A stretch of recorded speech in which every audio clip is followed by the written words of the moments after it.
the sins of our fathers. It was the first time that directors of the currency printing firm Dela Rue were appearing before the Public Accounts Committee, headed by Ikolomani MP Dr. Boni Khalwale, that has been probing circumstances under which a tender awarded to the multinational to print 1.7 billion shillings was cancelled.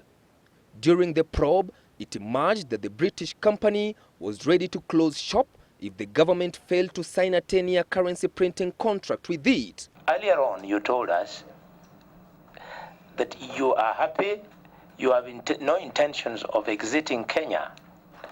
But in effect, what you're telling us is that you would exit.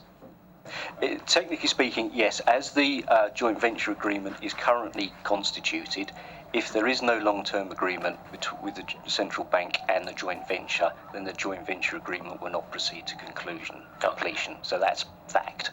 The management, led by the group's legal director, Douglas Denham, said its Kenyan operation will not be economically viable if ceased printing the local currency. Is it conceivable that Dela Rue will continue to print for the central bank notes if it closes shop in Nairobi? If we were invited to an international tender by the Central Bank of Kenya based on offshore production, then I'm sure we would participate. However, when he appeared before the committee in March, Finance Minister Njeru Githai denied any existence of a 10-year contract with Dela Rue, only admitting that the firm was still minting Kenyan's currency, paid for using a $25 million deposit made by the central bank at the time of the alleged tender. For them, they were saying, if we cannot get this long-term commitment, we'll close down the factory. We have not considered whether we would be prepared to sell 100% of the facility to the government of Kenya.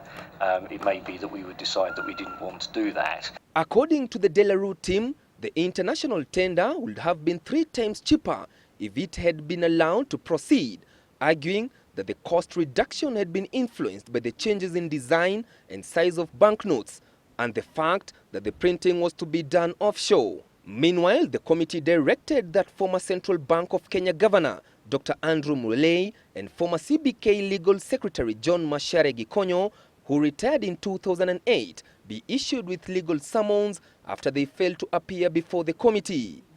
Thairu, Citizen Live at 9.